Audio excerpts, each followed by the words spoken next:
Want to get your business in front of real sports fans? The Fade Route with D and Z reaches over 1,000 listeners every month. We drop fresh episodes every week and stay active on social media so your brand doesn't just get heard, it stays top of mind. Ooh. Local, loyal, and ready to spend. That's our audience. Are you ready to be part of the in crowd? Yes! Let's talk about how we can increase your foot traffic or get people to visit your website. Email us today and or message us on our socials so we can find the best packages for you. You can hit us up at faderoutemail@gmail.com and find us on our socials at Fade Route Podcast. Time to run the go route. We'll talk to you next week. Coming at you from the AO Studios, it's the Fade Route with D and Z. Here are your hosts, D and Z.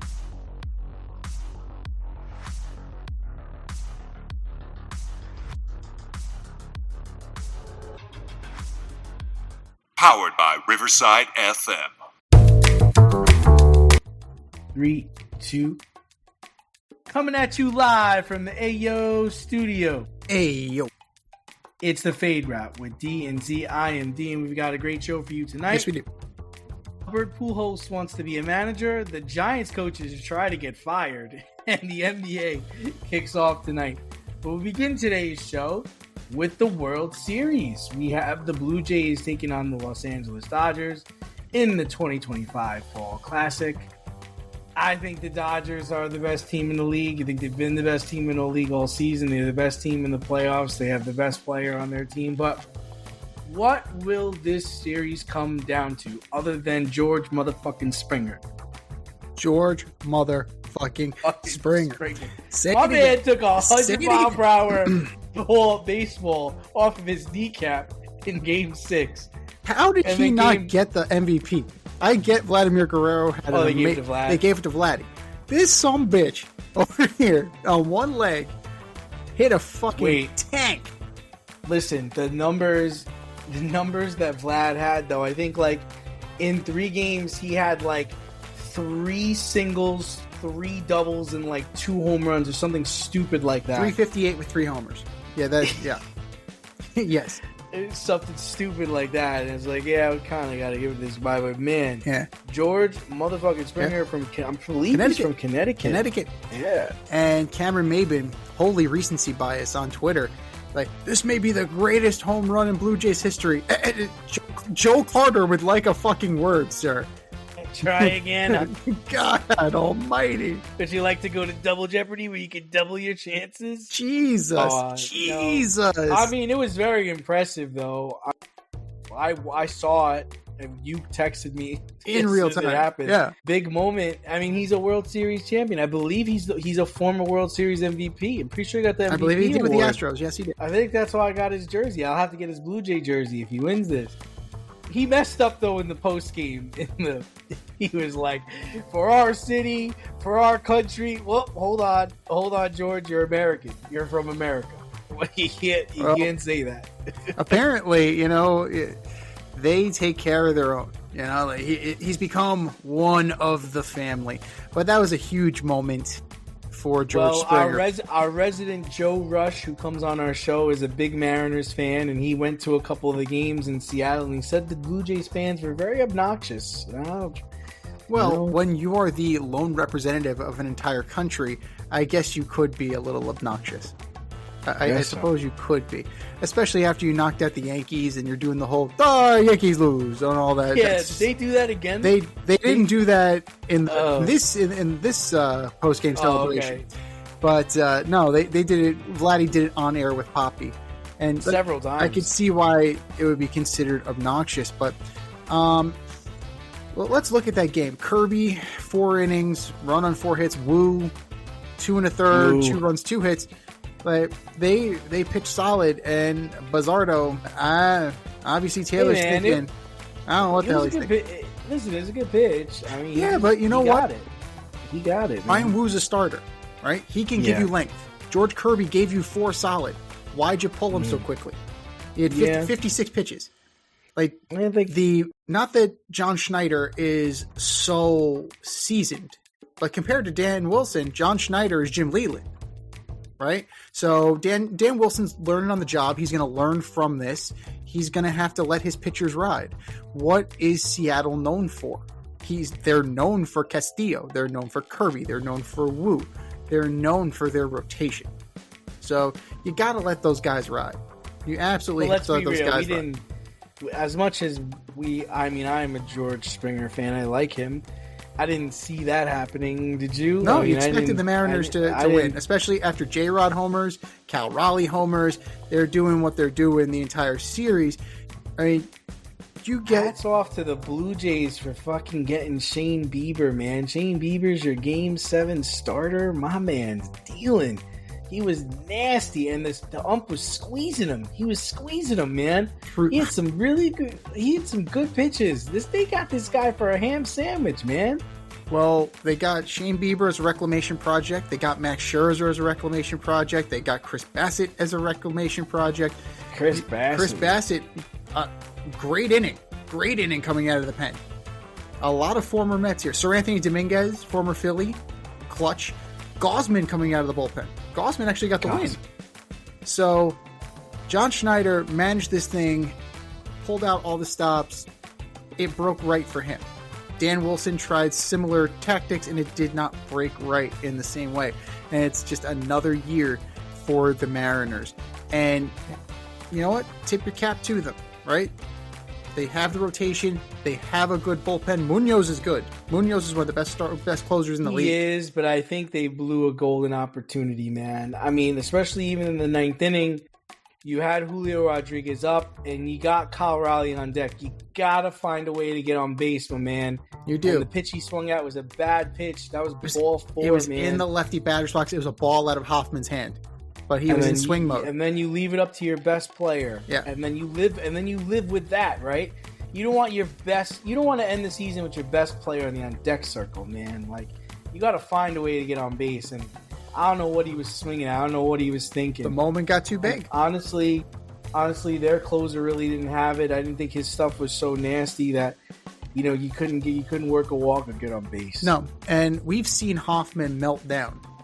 Like, we've seen Jeff Hoffman melt down in big moments. He couldn't get the splitter. He couldn't. The only pitch he was throwing for a strike was the slider and the changeup. Yeah. The changeup, too. But he was throwing cheese. Like, he was throwing gas, too.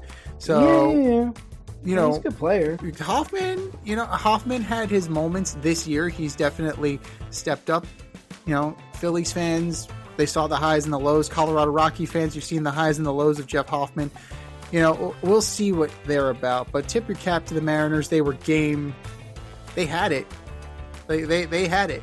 And it took a George Springer homer to knock them out. But, move forward in the series. You're looking at what? Well, Max Scherzer versus who? Game 1. Not Ohtani. No, it'll be Snell. But I disagree with you in that they should have won the night before. They had them on the ropes for a bit. Like, you had two opportunities to not make this, to get to the World Series, and Seattle didn't come through. And honestly, I think they missed their chance. I don't see that. Listen, last year we talked about how they should be selling the team. Like, they weren't making the right moves. They went and got a Rosarine at the trade deadline. We're like, what are you guys doing? Like, they do have a decent starting rotation. They have a good bullpen, and they do have a good team. But I got to believe that the American League is going to right itself. I mean, the American League was dog shit this year. I've got to imagine the Red Sox come back. I mean, they were missing their best player. One of their best players. Again, the Yankees are coming back. I would think the Rangers are going to be better. I would think Houston's going to be better. I think you really missed a chance here to get to the World Series for the first time in their history. You're not gonna get the Blue Jays, dude, in the American League Championship Series again. Next time you're gonna have to face a blue blood. You're gonna have to face, even though Blue Jays are 5th in payroll. They are 5th in payroll. It's not like they don't spend money. They spend a shit ton. They of had money. the best record in the American League. Let's be real here. Right. But I'm just trying to say you're not gonna. you're gonna get teams that have been there before. You're gonna get the people that bring their briefcases to the American League Championship Series of the postseason. You're gonna get the Houston Astros, the Rangers, the Yankees, the Red Sox. Like, those guys are gonna come back, and they're gonna come back with a vengeance. I would imagine the Tigers try to get back, even probably without Tarek Skubal. But I'm just saying, you missed an opportunity here, and it was there. Like, you're up 3-2. And you didn't come through. And there's nobody to blame but yourself. I completely disagree with you as well, because I don't think the Yankees are going to be a threat. They're a bully. That's what they do, and bullies get popped. That's what happens to teams like the Yankees. The Red Sox seem to be in a weird flux, right? They have Bregman is going to opt out of his contract, so you're losing Bregman. How are you going to replace that? I gotta imagine they try to re-sign him. You figure. Unless the Dodgers get his ass, which I would not be surprised. Here's where the Dodgers are going to go. Everybody's talking about the Japanese player Murakami. He's going to go with the fucking Dodgers, dude. Because Murakami can play the outfield. He can play first. He can play third. You can move Muncy off of third. I think the Yankees are going to be able to snag him. He's Japanese, dude. I know. This is all I got to say.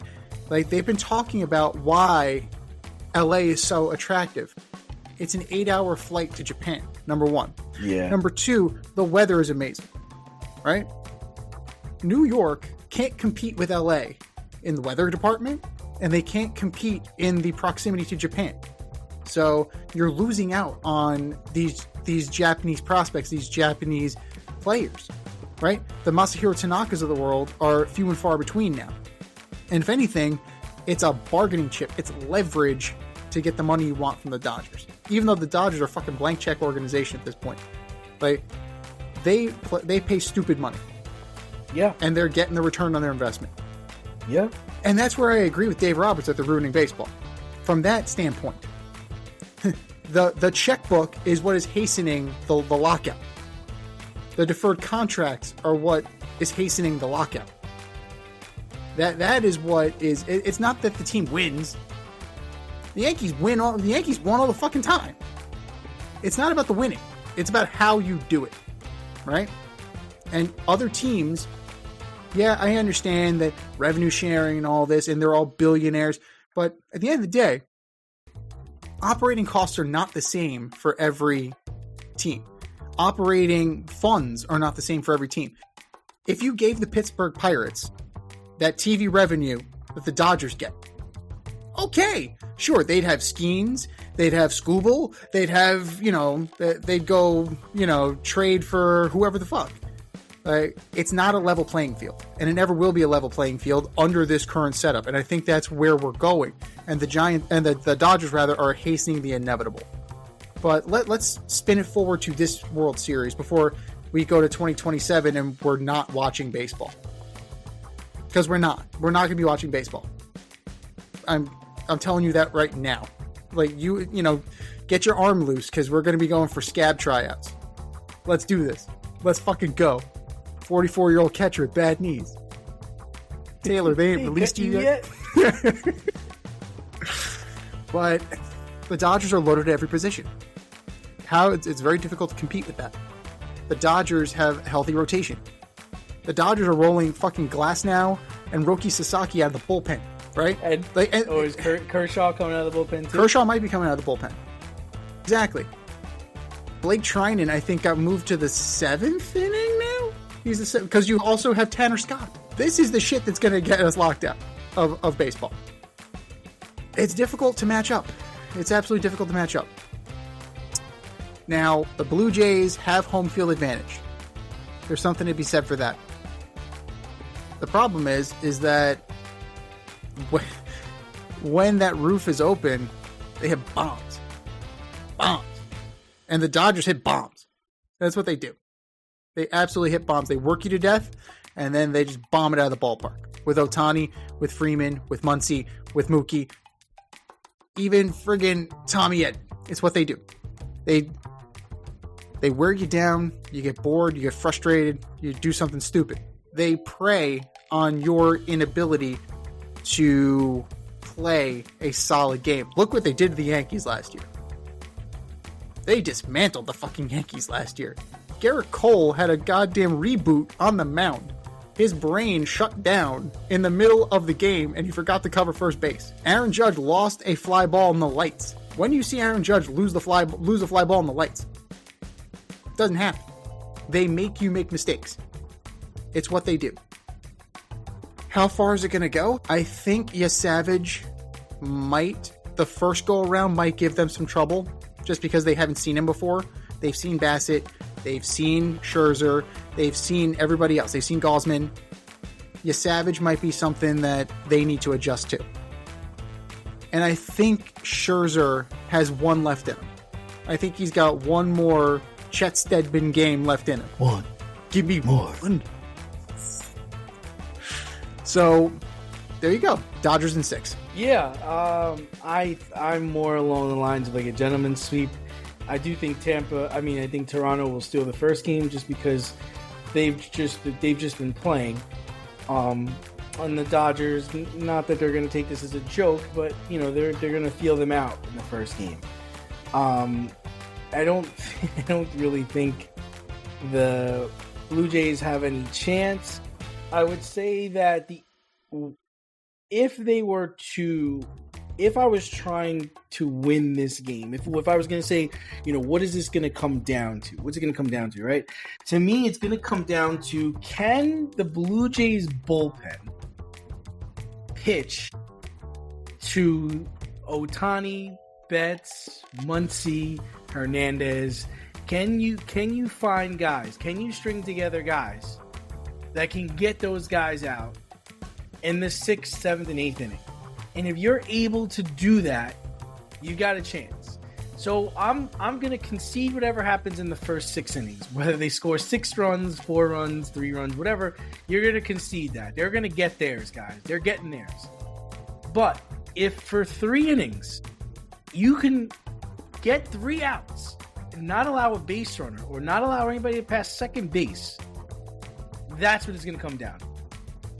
Because like I've said all year, your aces and your Shane Biebers and those guys are going to get through their lineup. They might even get through their lineup 2 times, maybe even 3 times, because they're going to be up for the moment, right? They're aces. They're really good players. They've got ace stuff, and they're gonna remember, the best hitters get 3 hits out of 10 times. So you're gonna get them out. The question becomes, can your bullpen keep that going? So that's what I really comes down to, is can the bullpen keep that going for the Blue Jays? On the other side, for the Dodgers, they just got to do what they do. Because they're never out. They're never out of any game.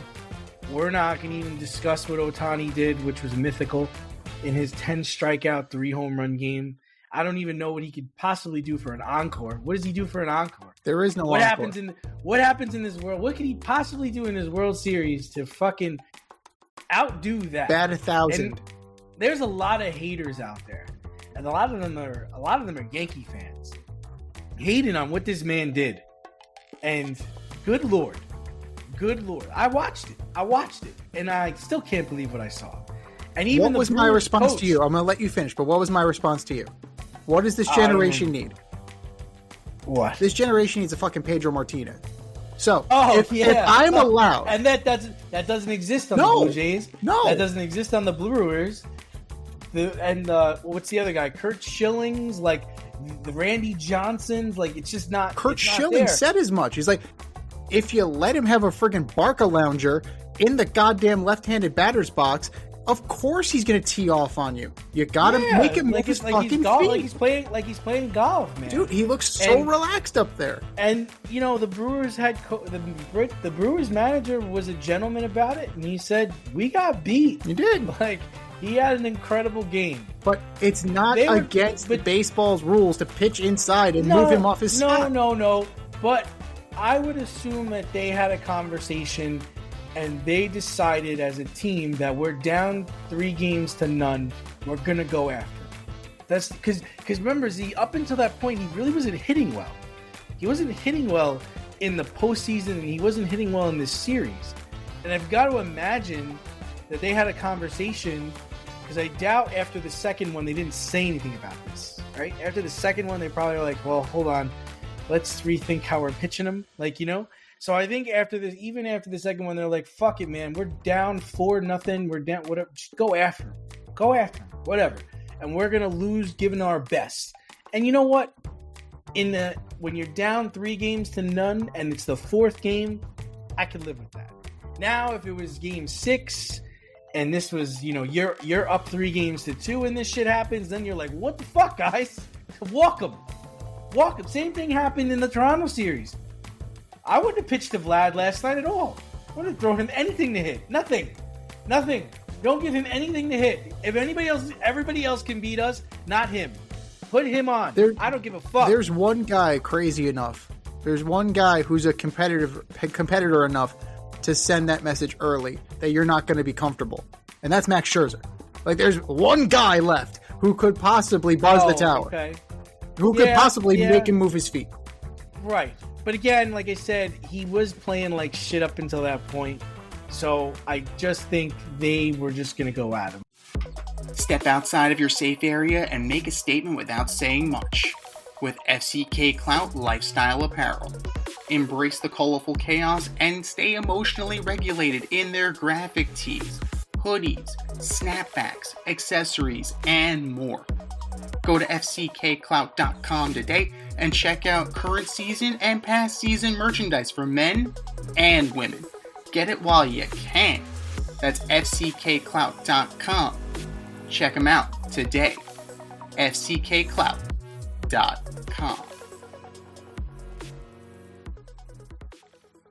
But speaking of playing like shit, the Broncos and the Giants played either the worst game of the year or the best game of the year on Sunday, depending on where your allegiances lie.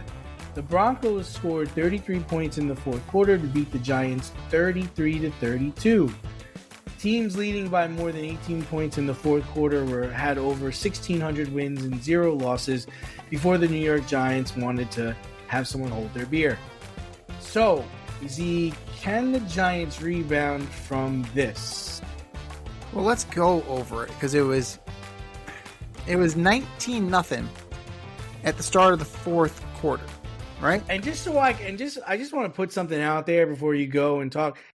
Bo Nix played like dog shit. It's really it's interesting, this guy, because I'm a Bo Nix fan. I like him a lot. But he continues to turn out dog shit after dog shit in games. And then all of a sudden, like the fourth quarter, the third quarter, he realizes he's playing a football game. And he starts completing passes and he starts playing like he played at Oregon. Very strange. And it's not. It's by design. I'll let you finish, but I'll tell you why it's by design. But I'm wondering, Z, if 3 years from now he's going to be out of the league or he's going to be a backup quarterback somewhere. And I'm starting to think he's not as good as everybody thinks he is. I can see for you now. Okay. I mean, Bo Nix has been mediocre this year. Yeah. He's been very mediocre. And what do you expect? Second year, sophomore slump, 25 years old. He was the most formed. He was the most ready. And Sean Payton took advantage of that last year. Now there's tape on him, and it's not as easy as it was last year. 19-0, fourth quarter. You got to be able to close that game out. Yes, I know that Adebo is out. I know that Holland is out. Where's the aggression in the defense? Where'd it go? For the first 3 quarters, you were aggressive. You were hitting hard. You were batting balls down. You were sealing the edge. Everything that you let happen in the fourth quarter, you were controlling for the first 3 quarters. Now, here is what Shane Bowen did not do. And this is why Shane Bowen should not have a job today. But yet he does. Because this is the second time it's happened. The first time it was against Dallas. They start to score. And the defense goes soft. Right? There's no pressure on the quarterback. You're not calling any of it. Now Bo Nix is starting to go and hurry up. You're not adjusting to the hurry up. And this is why I think it's by design. I think Sean Payton runs a little rope-a-dope. He didn't seem like it was a rope-a-dope in his press conference at the end of the game. Because they weren't doing shit for 3 quarters, and then once they went into an up-tempo offense, the Giants had no way to stop them. The Giants couldn't sub. The Giants couldn't adjust. and the Broncos had him. So if either Sean Payton is a very good actor or the Giants were completely gassed because they couldn't sub. Now, Jackson Dart, yes, he was below 50% passing, still delivered, right? He delivered you down the field. You had the lead with a minute to go. He gave you what you needed, right? He hit that 4th and 19, questionable 15-yard roughing the passer on Franklin Myers. You move on from it. Now you got to stop him again. Broncos couldn't do it. That fucking kicker. Well, he's unemployed now. Right? Now he's unemployed. He's unemployed. But you have Young Ho Koo on your practice squad. Right. And they have another guy. Gano is going to be activated from IR. But he wasn't activated. He's not going to be activated until this weekend. So you have Young Ho Koo, who is a veteran kicker in this league for Atlanta. Why are you running this dude out here who can't make extra points, right? 2 missed extra points, non-blocks, just straight up shanked missed.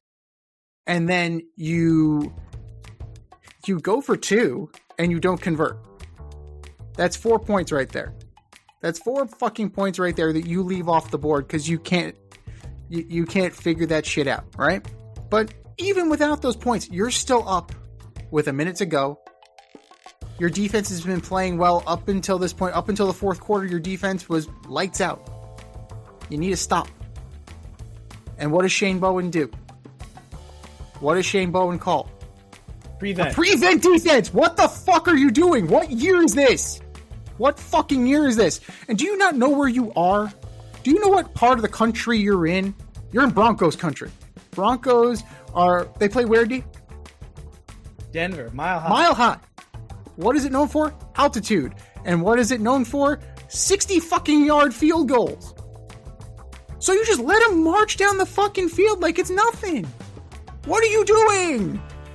And, Brian Burns tried to walk it back today. No, he was absolutely yelling at Shane Bowen. Why are we dropping 8?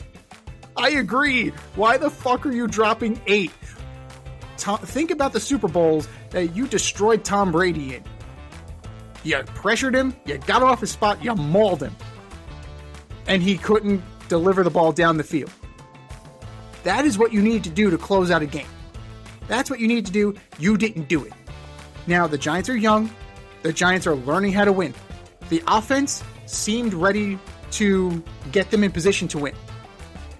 The defense isn't there yet. And as the CEO of this program, that falls on Brian Daboll. Shane Bowen having a job falls on Brian Daboll.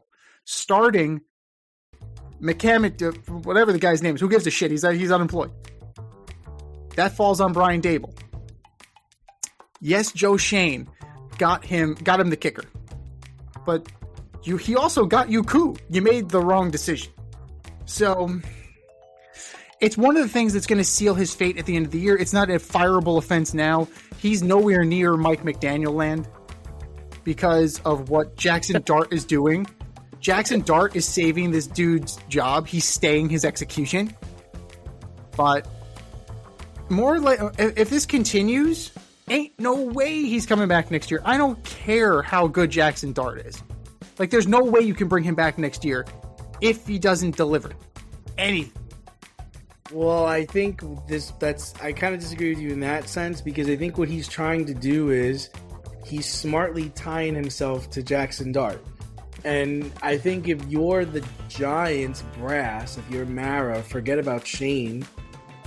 You don't want to bring in another coach to develop Jackson Dart, right? You're getting good play out of him now. And we know Daboll came from Buffalo, where he oversaw the development of Josh Allen. I can't imagine them getting rid of him if they think Dart is their future. Because I don't think you'd want to change over the scheme and the coaching if you're getting this kind of play out of Dart, which people seem to be enamored with. Well, I have an idea, but you go ahead. I could totally see that this, when at the end of the season, we're going to look back and remember that game the Broncos played against the Giants That's why the Broncos are getting the 2 seed today.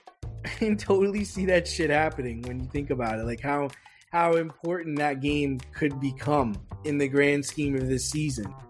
Yeah, I think if they're going to stick with Dart, if they're going to stick with this play, I can't see them getting rid of Dayball. And you know what? I'm not as impressed as other people are with his play. I think I know he's a rookie, but I think he's very sloppy with the ball. I think he's very careless. He's under 50%, and granted, he's throwing to B and C players. I get that, but I'm not wowed by him. Maybe it's just because of all the trash Giants fans have seen over the years that it makes him look very competent. But I mean, I'm not seeing a guy that, he's going to be the future of the franchise. I'm seeing a guy that's going to get hurt doing something stupid. Glad you mentioned that. Yeah. So this is what, his fifth game? Fourth game. Yeah. This is the fourth time he's visited the 10. So, yeah. You know what? I'm glad you mentioned Brian Daboll, and you want to solidify and you want to, galvanize around Jackson Dart. There's a reason why Josh Allen's playing better now under Joe Brady than he did under Brian Daboll, because you need to rein that shit in. Well, they also have a run game in Buffalo. They have a run game here. Same thing. They do. Like, between Tracy and Scadaboo, they balance each other out. They complement each other well. You got to keep Scadaboo from knocking himself unconscious. He's going to tear his ACL doing a back. Yeah. So, Tracy looked good. He had a good explosive burst on that 29-yard touchdown. He looked good on that run. So he's got the speed. And Scadaboo, he's a bowling ball, man. He's a bowling ball with eyes. That's what you need him to be. You need him to be a wrecking ball. I'm looking forward to seeing what happens this weekend, because you're getting a pissed off Philly team that lost 2 weeks ago in New York. They're coming off of a game where they had their best passing game of the year. And you have no Adebo and you have no Holland. I'm curious to see how this is going to play out. We talked about it 2 weeks ago. If this is not a 40-point drubbing, then the Giants have hope. Well, the Giants have hope regardless. The Giants absolutely have hope regardless. Jackson Dart is growing. Jackson Dart seems to have command of the offense. He can deliver the pass, right? He's delivering the deep ball. He's doing what you need him to do. He's making some mistakes. He's a first-year quarterback. His accuracy is a problem, Z. His accuracy. I know he's a first-year quarterback, but he's below 50%. You've got to be in the 60s as a rookie quarterback. Because there's no tape on you right now, right? Everything you're running is something new. Everything they're seeing you do for the first time. Unless he has some tremendous leap in year 2, which he can. That number is going to probably see. It can. But look at all the second-year quarterbacks we've seen in the last 5 years. Look at Stroud. Look at Daniels. Look at Bo Nix. So they were playing at a high level their rookie year, right? They were completing more of their passes. They were looking like, man, diamonds in the rough. You got a guy that's looking rough. He's looking rough. And it's exciting. I understand. He's fun. He's exciting. But he's not I'm not going to say he's not professional out there. He's just very careless, very reckless. And you're going to get hurt. Well, here's the thing. Now, an interesting player comp. He's a skinnier Ben Roethlisberger in terms of his mobility. He can move. He can deliver the football. He can take a beating. You don't want him to take a beating, but he can. And he's using that to his advantage right now. As he becomes more of a stand-up pocket passer, he will improve. And the line around him has improved with Andrew Thomas. So with him being out there, it has proved dividends. What they need to do is coach the stupidity out of him. You need to coach I'm going to lead with my helmet out of him. You're going to have to coach all of the things that made Josh Allen that kind of wild horse that needed to be broken. much in the same way that Jackson Dart kind of needs to be broken a little bit. And that's why, if they move on from Brian Daboll, I could see Joe Brady taking over as head coach. I could absolutely see that. Because why?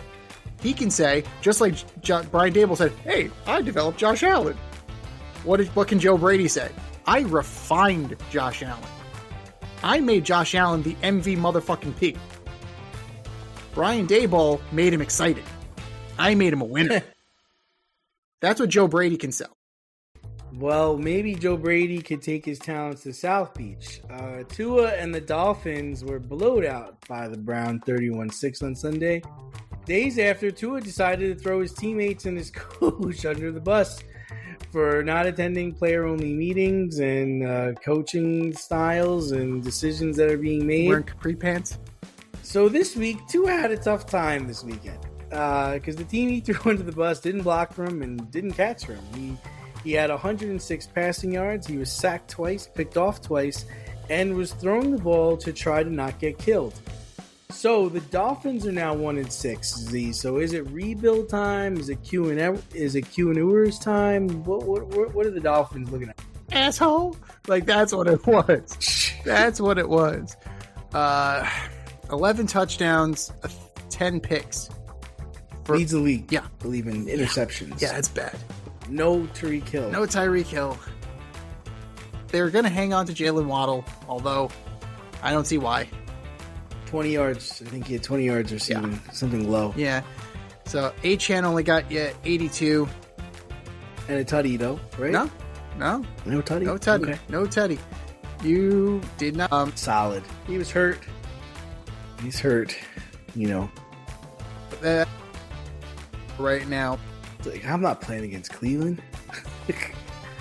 I'm not. They were fucking running Wildcat. They're running, Judkins under center. Like that. They understand the assignment in Cleveland. Like, we stink. So let's friggin' do something creative. Well, hold on. I will say that defense plays. The defense plays. The offense is complete basura. I believe they're number one in the league against the run. Whoopee! I want to say something like that. Whoopee! Hey, man, that's a big deal. I mean, the Schwartz gets them to play defense. They might lose, but they're gonna hit you. That's great. They're gonna hit you. They're gonna give you a headache. It's not they don't count hits on the board. They count points on the board. I guess this is just a total rebuild for Miami, right? I mean, it's gotta be. You're gonna have a top 5 pick. You got, you gotta take another quarterback, right? You got Mendoza coming out.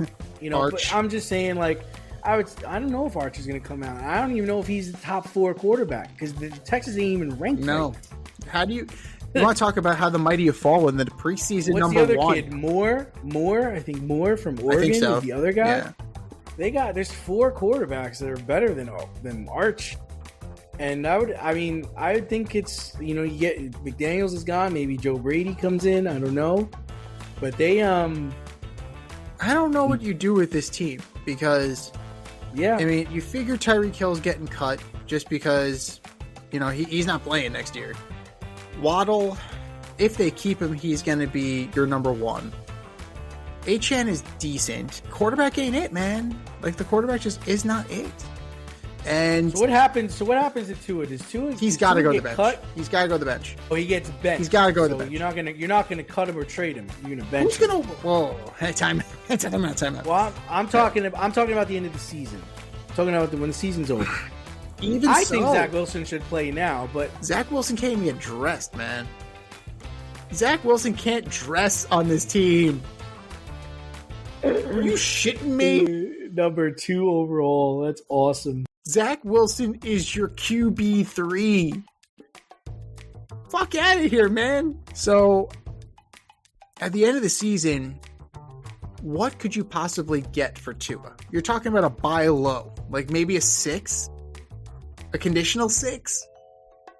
Like what do you hope to get for Tua, and who do you hope to get it from? Like, are you thinking that he's going to be like Marcus Mariota? Like, do you think he's going to be in that career path? Like, what do you envision? What do you see Tua as? I see him as a guy who's one hit away from being out of the league. I'm not trading for that. Yeah. Yeah. I mean, I gotta think there's a market for him because he can throw and he can play. It's not like he's like Zach Wilson. Like he actually can play, but the problem is he's got to get the ball out fast. You know, and everybody's kind of onto their game because he really can't take a hit. So he's got to go either back up Patrick Mahomes, or he's got to go back up Jalen Hurts. You need a guy. You need. I could see the Chargers taking a shot. I could see him playing with the Chargers. You need an offensive line. I could see him playing with the 49ers. I could see him playing with. I mean, if the Raiders are desperate. It's not about desperate. It's about who has the line to protect. Well, I don't know if they're going to look at that stuff. I think they're going to look at, like, we're going to need a quarterback. There's just not a lot of supply of that right now. You know, there's not a lot of guys that can go out there and sling it. Okay, so here we go. Tua and Trevor Lawrence are both available. Who are you taking, Tua or Trevor Lawrence? I'm taking Trevor Lawrence. Yeah.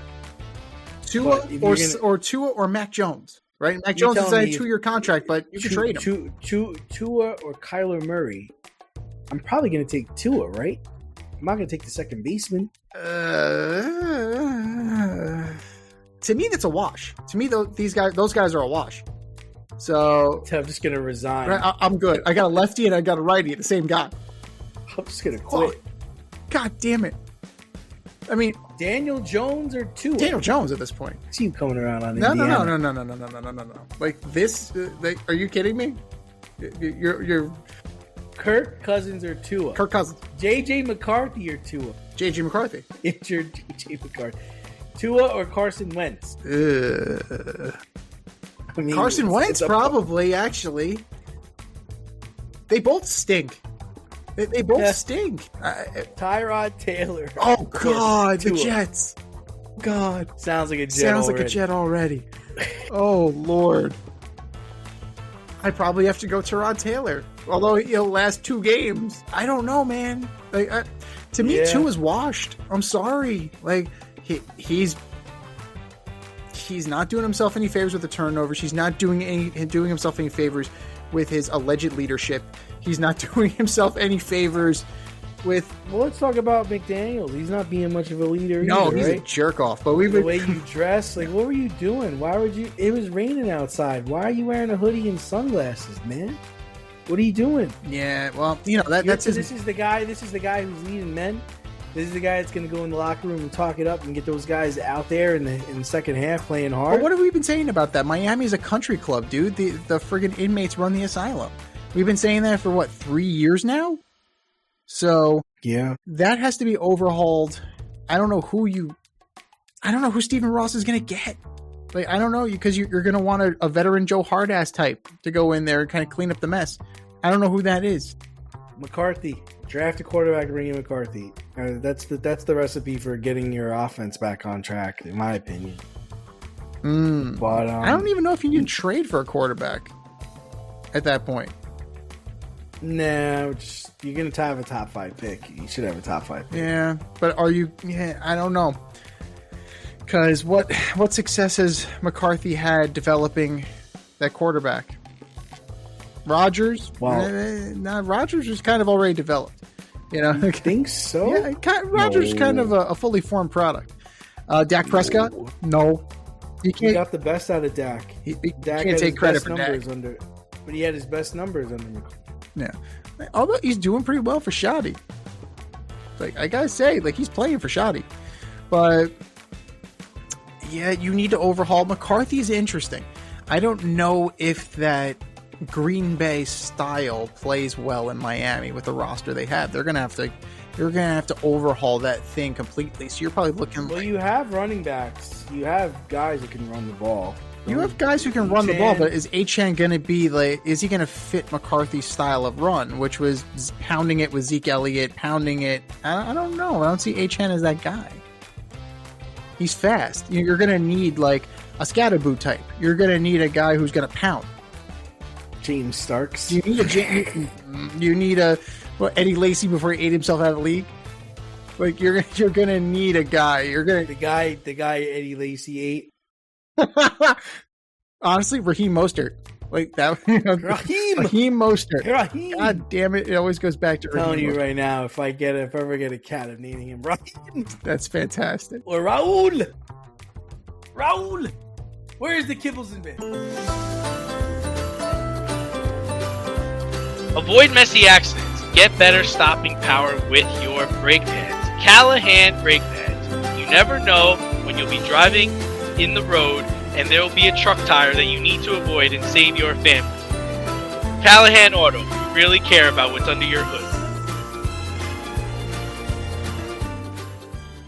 All right, so the NBA kicks off tonight with the Rockets and the Thunder. Rockets are leading the Thunder at halftime, and the Warriors and the Lakers in the late window. So, what storyline will you be following this season? Well, let's see.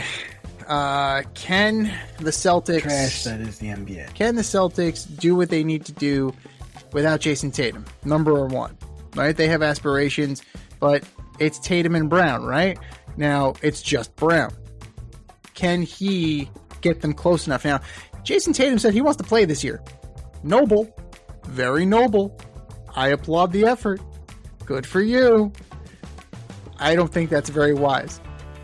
I don't think so, muchacho. I don't think that's a very good idea. But you know what?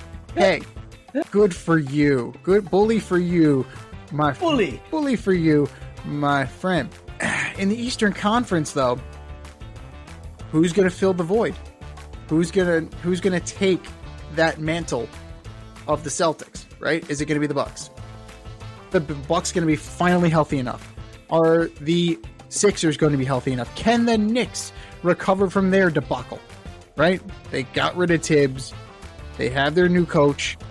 Now, Malcolm Brogdon retired, so their bench isn't as, you got Mike Brown, but you lost Malcolm Brogdon. Didn't even make it to the season. My man retired. My man's like, screw this. I'm out of here.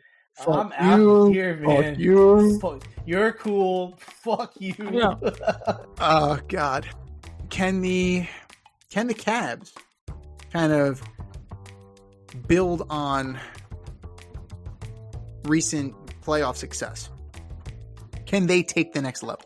It's very top heavy because I don't think the Nets are going to go anywhere. I don't think they're moving anywhere. I don't think the Hawks are any good. There's a clear line. There is a sleeper team that could make a move, and they've been coming for a couple of years now. There's two of them, Detroit and Orlando. I want to see where they are because Orlando finished in the top 4. Can they go higher? Detroit finished in the top 6. Made the playoffs for the first time in fucking forever. So, can they take the next level? I'm looking for it. I want to see it. In the West, it's all about the Thunder. Can the Thunder repeat? Right? That's how are they going to do it? How are the big three going to do it? I don't know if they can. Because when was the last time we had a repeat champion? The Lakers? The Heat? No, it was the Lakers. So, this league is hard to repeat in. It's attrition. And the Rockets got better. I don't like Kevin Durant, but the Rockets got better. The Nuggets? Well, they lost Van Fleet. They did lose Van Vliet. Vliet. They did lose Van Vliet, but you have Durant, right? Durant can be the spark plug. You figure they're going to be there. You're looking at one last run from the Warriors. Maybe they can do it one more time. Last repeat champion was the Golden State Warriors. Last one was the Warriors. 2018. Okay, so the last one was the Warriors. 2017-18, you said? Yeah, so you're looking at... beat Cleveland. Yeah, so you're looking at 7 years ago. Okay, so still, that's a long time ago. Especially in sports. 7 years is a lifetime. So the West doesn't really, is Dallas gonna, now that they have Cooper Flag, are they gonna make a move? I don't know. The Nuggets, they're a year older. Are they gonna be anywhere near where they need to be? The Lakers, are they gonna be a clown show? The Clippers, are they too busy with the whole Kawhi thing? It's a mess. The West is a mess. When you break it down, when you look right down to it. Well, when you think when you really think about it, the West is a fucking mess. And that's why I think the Thunder end up back in the finals. I don't know if they win it, but they're going to be back there. in a war of attrition, I think that maybe this is finally the year they put everything together. Maybe, possibly. It's hard to say because I don't know about Mike Brown with the Knicks. The Knicks would be a great story. It would be great for a New York sports from a New York sports show standpoint. It would be great if they got there. I don't see it, and I certainly don't see the Pacers back without Halliburton. So, who are the Thunder playing? There's the overarching story of my NBA season. Oh, okay. I mean, really, I'm only following a couple of storylines. I'm very interested to see if the Magic can win over 50 games. Because if they win over 50 games, that would probably put them in third place. And that'd be pretty impressive for what they've got going on. I think they have the ability, the talent to be very good defensively. I'm going to assume that Paolo Banchero comes back strong. I'm going to assume that Jalen Suggs doesn't get hurt as much as he did last year. And I think Desmond Bane is going to be the three-point shooter that they brought him in to be, and also a defensive, stopper. And I think they were very young and they're very talented. So I've got to believe. I want to see if they can rise. If they can rise and if they can get over 50 wins. The other thing I'm curious about is I'm curious about the Mavericks. We were all shitting on Nico last year, but they might have the best defensive team in the league. You've got your Anthony Davis, if he's healthy, big question mark. But you got Derek Lively. Mm-hmm. You've got Daniel Gafford. You've got PJ Washington. Then you got Cooper Flagg. What's he going to look like? I think he's going to be Rookie of the Year. I think he's going to be better than Luka, this guy. Klay Thompson's back. So I'm really looking forward to seeing the Mavericks and if Nico did make the right move. And then I think this is LeBron's last campaign. Hey, I'm 41 just like him. And man, and you're not selling Hennessy. I'm playing basketball on Thursdays and I'm dying out there. And I know he's in the best shape and he's got all these people working on his body, but he's starting out this season not playing because of a sciatic nerve. Yep, we've all had that before. That shit hurts. So I'm interested to seeing if this is his last campaign and then if he kind of tosses the keys to Luka. So those are the things that I'm following. The NBA is a weird animal. They're going to have that in-season tournament that's garbage. I think they're still working out the details of the All-Star game, which seems like it's going to be a U.S. versus the world kind of deal that everybody's been telling fucking Adam Silver to do for years. But, I think, we really can't, right now it's baseball. Right now it's football. I'd say around Christmas time, we'll have a better idea of what the NBA looks like. And that's why the NBA should start on Christmas Day. Right. And then really not until March or April, once the Super Bowl is over, do we really get into heavy NBA talk. But those are the storylines that I'm following. I'm not really interested in the Knicks. I can't imagine them being better than they were last year.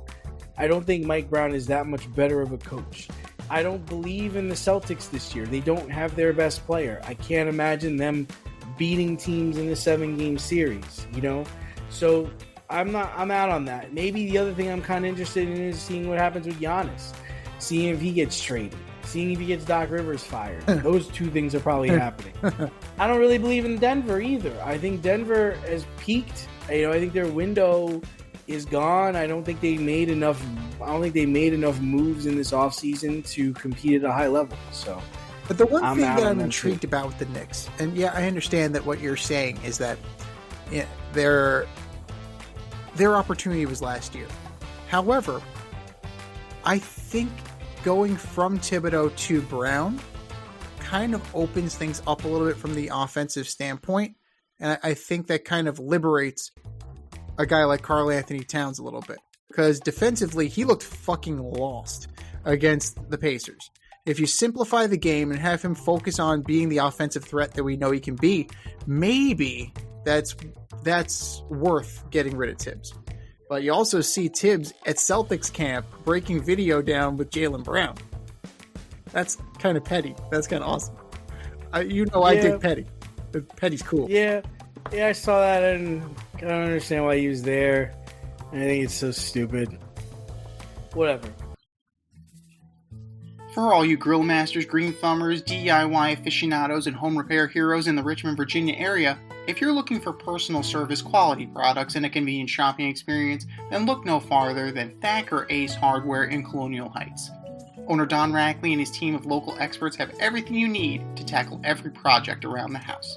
I'm talking Benjamin Moore paint, Milwaukee and Craftsman power tools, plumbing, electric, hardware, the works.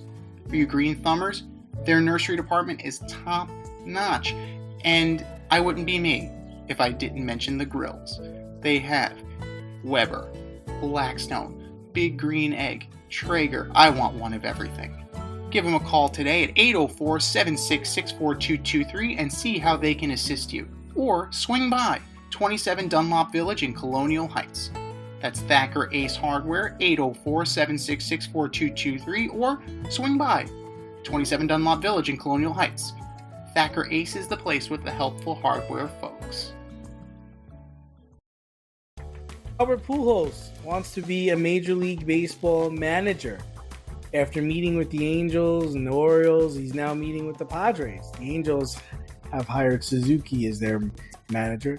So he seems to be leaning in the area of going to the Padres. If you were Pujols, would you want to coach the Padres or the Orioles? Well, I have a question about Albert Pujols here. He has a 10-year, $10 million personal services contract with the Angels. That's very interesting to me. He signed it after his retirement in 2022. So he's still on the hook for this for another 7 years. I don't know what that means for him in terms of what are you doing here, man? Manager, it was Pujols, Torrey Hunter, and Kurt Suzuki. So Hunter and Pujols, both with ties to the Angels, pull out. Suzuki, who was a special assistant to Perry Manassian, now he's the manager.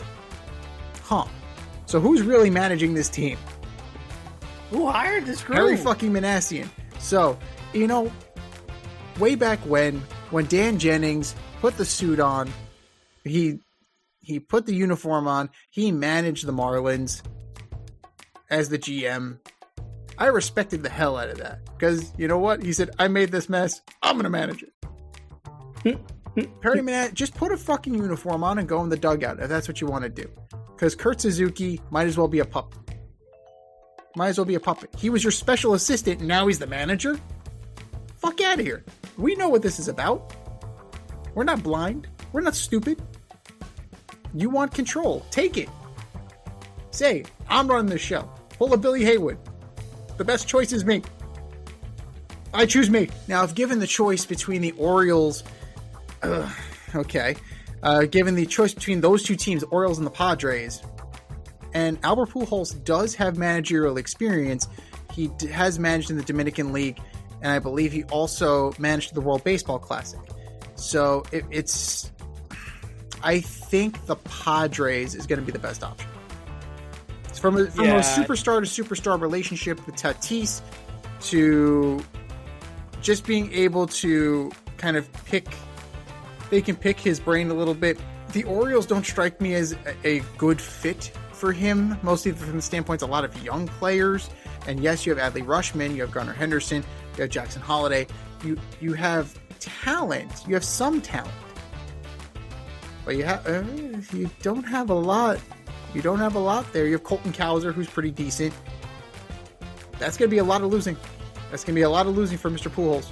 But East Coast, too. East Coast, But in terms of like a turnkey, ready to go kind of situation, if I could only choose those two, I think I would go with the Padres. I think he would hold out for the Cardinals, personally. I also think that on the Padres, there's a lot of Spanish Dominican players there. You got Machado, you've got Bogarts. Bogarts from Coruscant, but yeah. I guess more people that he could relate to. I don't really see that on the Orioles. I don't really like the Orioles bullpen. I don't like their pitching staff. I think Rushman took a big step backward this year. I don't know what the hell happened to him. It just seems like a mess. You got to deal with the Red Sox. You got to deal with the Yankees. Jackson Holliday wasn't hitting well at the end of the season either. It seemed like he kind of checked out. But then also, like from that standpoint, right? Do you want to be in the same division as the Dodgers and try and chase down the Dodgers? Is that what you want to do? Like, if you're Albert Pujols, like, are you the kind of guy that's willing to accept that challenge? Or do you want to go for the American League East where I can bubble up? I was in the ALDS 2 years ago. Like, I was in the playoffs 2 years ago. It's a fair point. So I don't know if I don't know if he wants to go into a meat grinder situation. It would certainly fit him better in terms of like the gravitas of the situation, because you do have a plethora of superstars, right? You have a plethora of star players that, you know, he can kind of work with. I don't know if he's a development guy. I don't know, right? So it's one of those things that remains to be seen. An intriguing one that I'm surprised isn't on the list, but probably should be, the Giants, right? Now, reports indicate that the Giants are trying to hire the University of Tennessee manager, Tony Vitello. Like, how do you think that works? How do you think a guy... How the hell did you run into him in the bathroom or something? Where the hell did you run so into this guy played 4 years and immediately went into coaching. Didn't play in the minors, didn't play in the majors. He graduated and immediately went into coaching. So if you're Wilmer Flores, or if you're Matt Chapman, or you're fucking Rafael Devers, right? Is this guy going to be able to tell you anything? Right? I mean, this dude has never played in the big leagues, never played in the minor leagues, but has been a career college coach. He's won at Tennessee, but he never played, right? They gave Carlos Tosca shit in Toronto because he never played. He never played in the bigs. He did well. He did well as manager. But do you think a guy like that in today's game will actually would stick? No. I don't know what they're thinking. Out of all the people to choose from, why would he go this route? I don't know if Buster Posey's overthinking this or what, but I don't even know why that's the guy you would go with. Why wouldn't you go with someone who's won a lot, or someone who's in a big time program, or someone that can relate to players a little bit more? But this guy, no way. I don't understand it either, but you have a few positions available. I know Scott Service is linked to a couple of them. Pujols is intriguing because he has that managerial experience with the Dominican and in the Winter League. Like, it's intriguing. But I wonder, I really like the situation with the Angels. That's, I wonder if he wants autonomy. I wonder if that was the reason why Suzuki ended up getting the job. I wonder if that's, a sticking point for him. Because if that's a sticking point, I think that really that further galvanizes him to the Padres, right? Because AJ Preller hired Mike Schilt, right? He doesn't seem like a guy who's, he's the kind of guy who gives you the groceries. He doesn't seem to be the guy who's calling down with the lineup. He's not Billy Beaning this thing. He's like, you're starting Hatterberg. Because I traded Pena. And Giambi's gone too. I could do this all day. AJ Preller is not that way because he's bringing those guys killing this team. It's interesting because superstar players generally don't do well as managers. Well, he just finished coaching fall ball with the DR. Yeah, and he did well. But at that level, I want to see if he can be the anomaly, right? Because very rarely, if ever, do the superstar players actually do a good job. Ted Williams was not good, for God's sake. You look at the guys who have had success in this league, and the really superstar player, few and far between. A guy like Alex Cora, successful, right? Great view from the bench.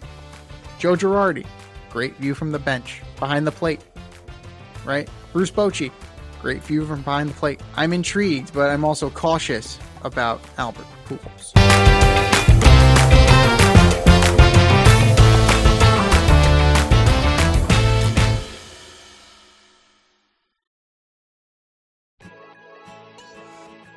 You can't help but smile when you see a balloon. PopstarsBalloons.com offers spectacular balloon decor for all of life's events, specializing in custom balloon creations and installations for private events, corporate and school functions, photo shoots, brand events, and fundraisers. Led by certified balloon artists, the Popstars Balloon team shape balloons into custom works of art. Popstar Balloons provides full concept balloon design, build and installation services, as well as pre-assembled decor pieces available for pickup or delivery. Popstar Balloons is a woman-owned, small family business focused on providing professional balloon services using only high-quality, 100% biodegradable natural latex balloons made in the US and Italy. They consistently prioritize the safest use and handling of balloons in a sustainable and responsible manner. Popstars Balloons is located in Westchester County, New York, but likes to party at events throughout New York City, Connecticut, Long Island, and New Jersey. Popstars Balloons can also accommodate balloon decor services for destination events. No event too big, no event too small, and their custom personalization service is the perfect touch. They also offer a full line of event decor options like backdrop, prop rentals, tablescapes, dessert table setups, custom signs, and they always deliver with a smile. Whether you're looking for gift balloons, classic decor, or large-scale design for a big impact, Popstars Balloons will create the perfect decor for your theme, vibe, and space. So if you have an idea in mind or need inspiration, Popstars Balloons decor will be the cutting edge and spectacular. Visit popstarballoons.com to pop your next event.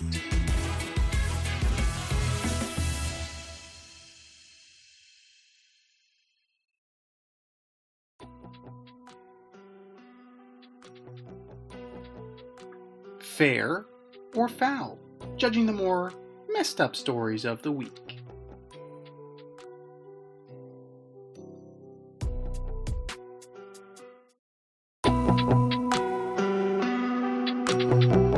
All right, boys and girls, we have some statements, and they're either fair or foul. Fair or foul. Number one, Tyrod Taylor over Justin Fields. Jesus. You know, it's very interesting. It sounds like the report's going to come out tomorrow that after speaking to several coaches and watching the tape, Aaron Glenn has decided to move to Tyrod Taylor. Somebody brought something up interesting to me, and I thought about it, and I was like, man, that's so 100% right. So Justin Fields was playing for the Steelers last year. He started for them because Russell Wilson was hurt. I believe he only lost one game or lost no games. They still went to Russell Wilson. So even though Justin Fields was successful, Mike Tomlin was like, nah, man, I'm going with Russell Wilson. Even when Russell Wilson played like shit towards the end of the season, he's like, nah, man, I'm sticking with Russell Wilson. It took the Jets 7 games, even after the guy had negative 10 passing yards. Oh, God. That wasn't enough. It was this past weekend where they finally figured out, and after all the training camp and all the practices, they finally figured out that he can't play for the New York Jets. They gave him 2-year contract for $40 million. But now they've decided that he can't play quarterback. Oh, just now. I think it's foul, actually. I think it's foul. You're paying him, you're not making the playoffs. We're not making the playoffs. What the fuck does it matter? Let him go out there and play. And do what he's good at.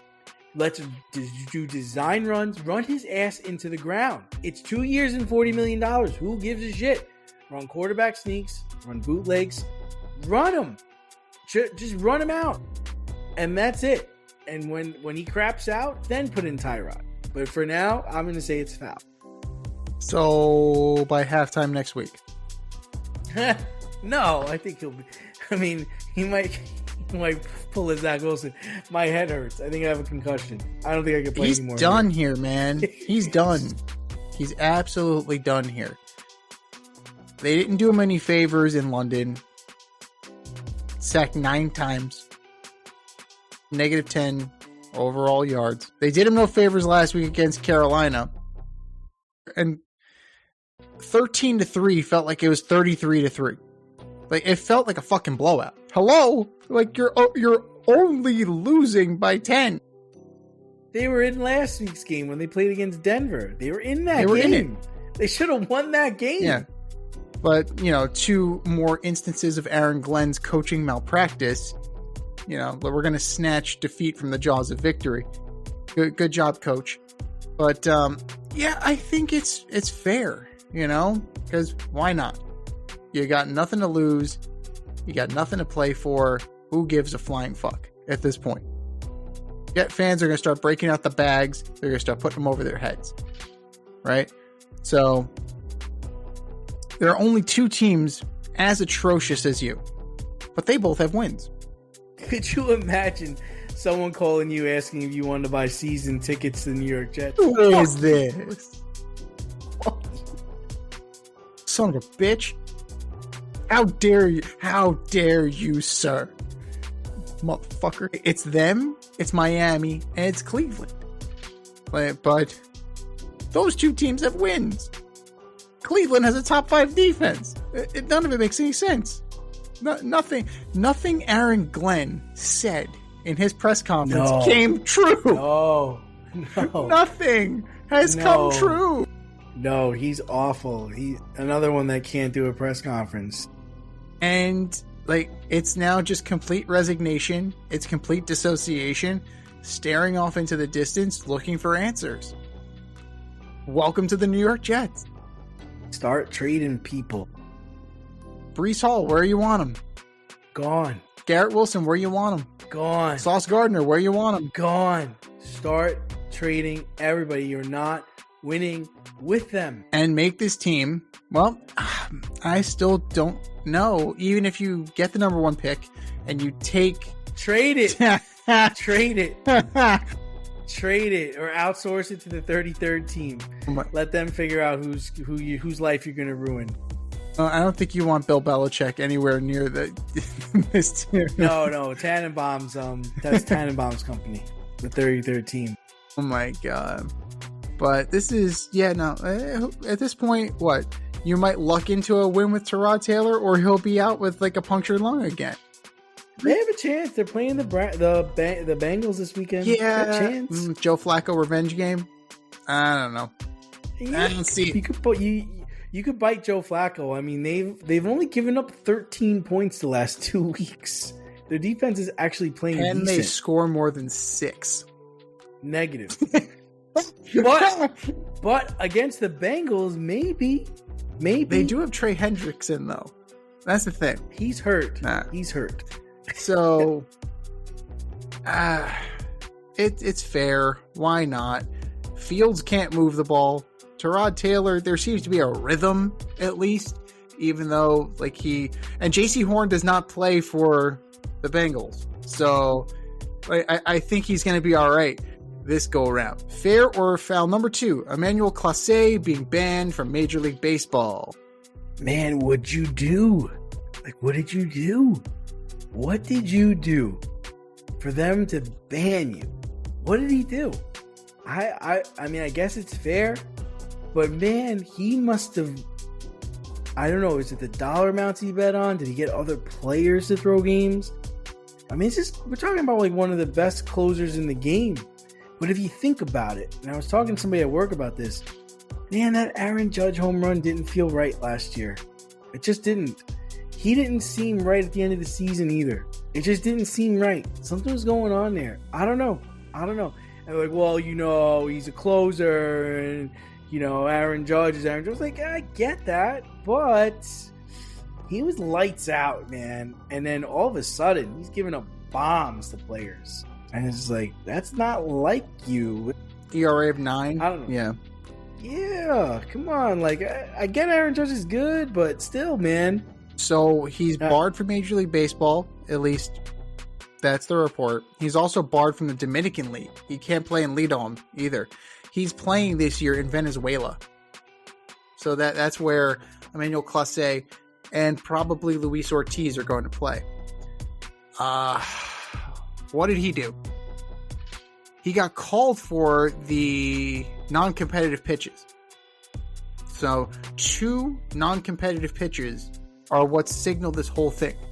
So 2 spiked fastballs to start at bats triggered this investigation. And I believe it was also in connection with illegal movement or suspicious movement on certain prop bets regarding first pitches of Clase. So I believe the story was that he was hooking his friends up. Like they were betting on him to throw a ball and they were winning prop bets off of it. If that's the case, letter of the law, goodbye. It's a lifetime ban. We'll see you when you're dead. Like that's, I hate to say it that way, but you, Henry Mejia, like, adios muchacho. Like that, how many guys are permanently banned from baseball? Especially after good old Rob lifted the ban on the Black Sox and fucking Pete Rose. Good job. So you had to do something really fucking bad to run afoul of Major League Baseball as it's pro gambling. You had to really screw that up. Right? This isn't Bart Giamatti. This isn't Bud Selig. This is FanDuel prop bets. Rob Manfred. So whatever you did, man, you fucking deserve it. Sorry. Sorry. Tell us how you really feel. Like I got nothing, man. Completely fair. The first thing you see, do not bet on baseball. That includes prop bets on your performance. You did it, allegedly. Now you're paying for it. Allegedly. So, it is what it is, what it is. And you will now be a cautionary tale for everybody else. I hope it was worth it.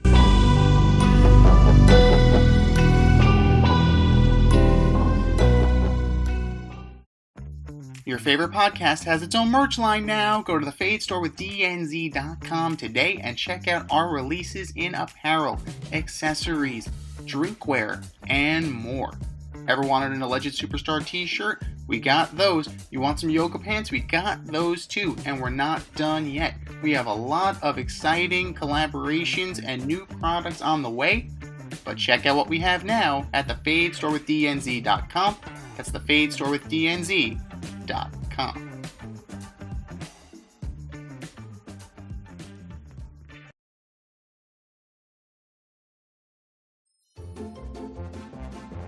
Who's the best of the worst this week in sports? The Fade Store presents the Alleged Superstar of the Week Award.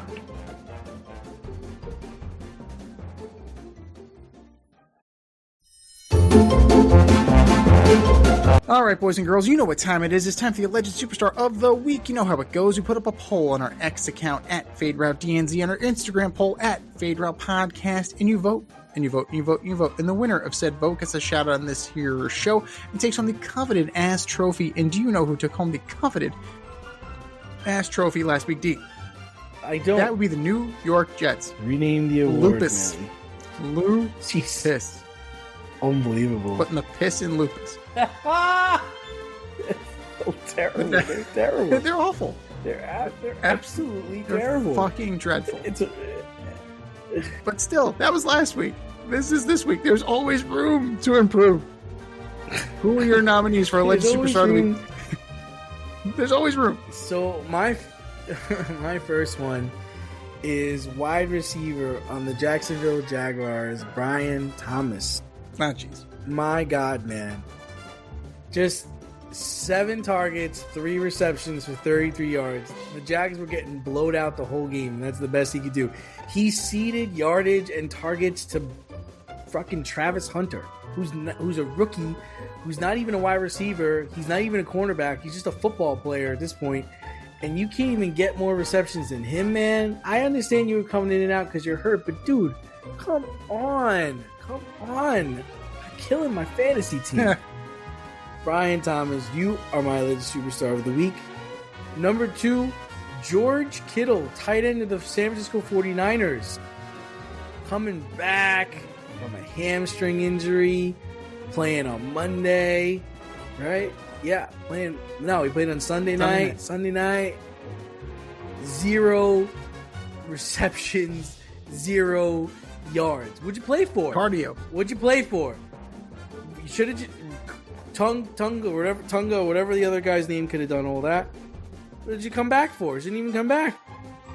George Kittle, you are my alleged superstar of the week. And last but not least, I'm going with Brian Daboll, the head coach of the New York Football Giants. 33 points your team gave up in the fourth quarter against the Denver Broncos. That's Firetown, bruh. That is expulsion. This is the exit. You can't give up 33 points in a quarter.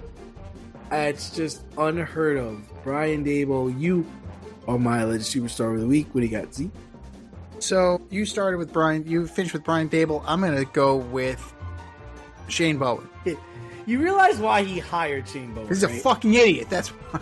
He hired him so that he knows that they'll never fire him, and that guy will be the interim head coach. That's the only reason why he hired that guy. Well, there's always Mike Kafka. There's great. That's great. This fucking smart. He insulated himself with morons. Good job, coach. But Shane Bowen, 19-0 entering the fourth quarter. Your defense is playing lights out. You're playing physical. You're hitting hard. You're tipping balls at the line. You're doing everything that a New York Giants defense does. And then it all went to shit. It all went to absolute shit. 33 points in a quarter. Not a game.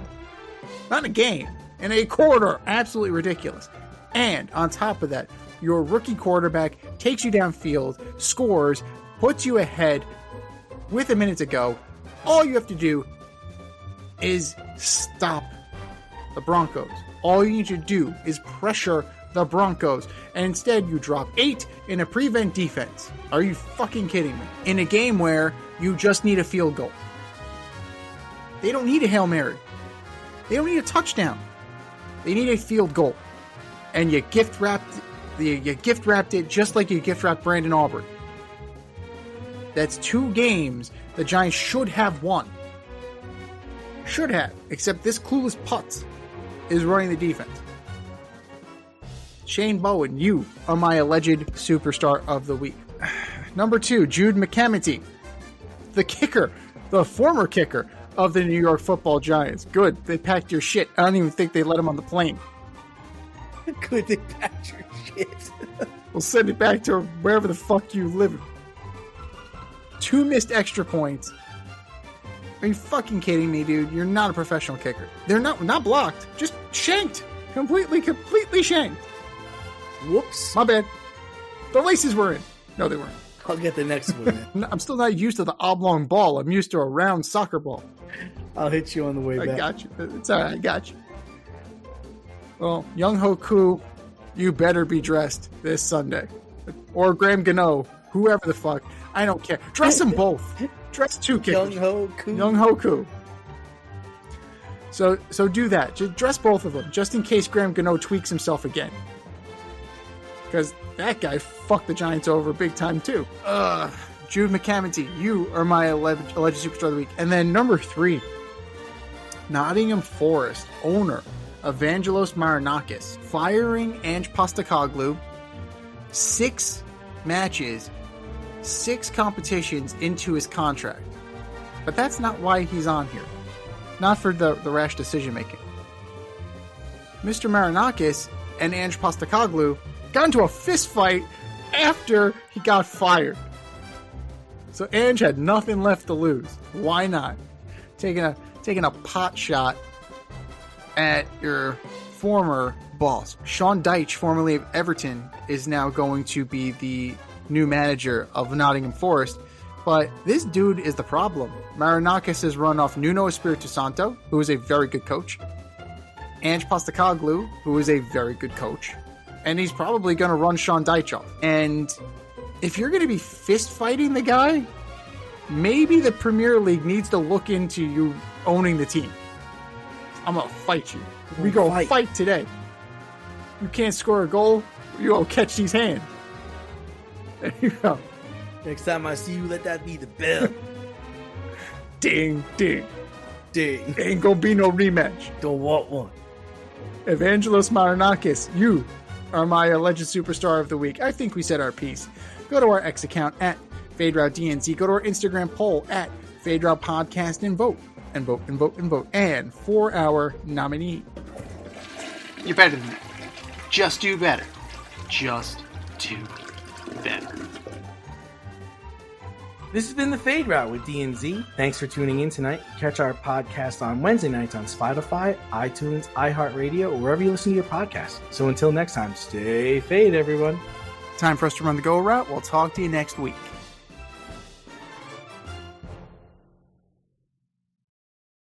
Thanks for listening to this episode of our podcast. If you liked what you heard and you want to hear more, be sure to like and subscribe on your favorite podcast platform. Leave us a review, rate us 5 stars, turn on subscription notifications, and share on social media. Tell your friends and spread the word.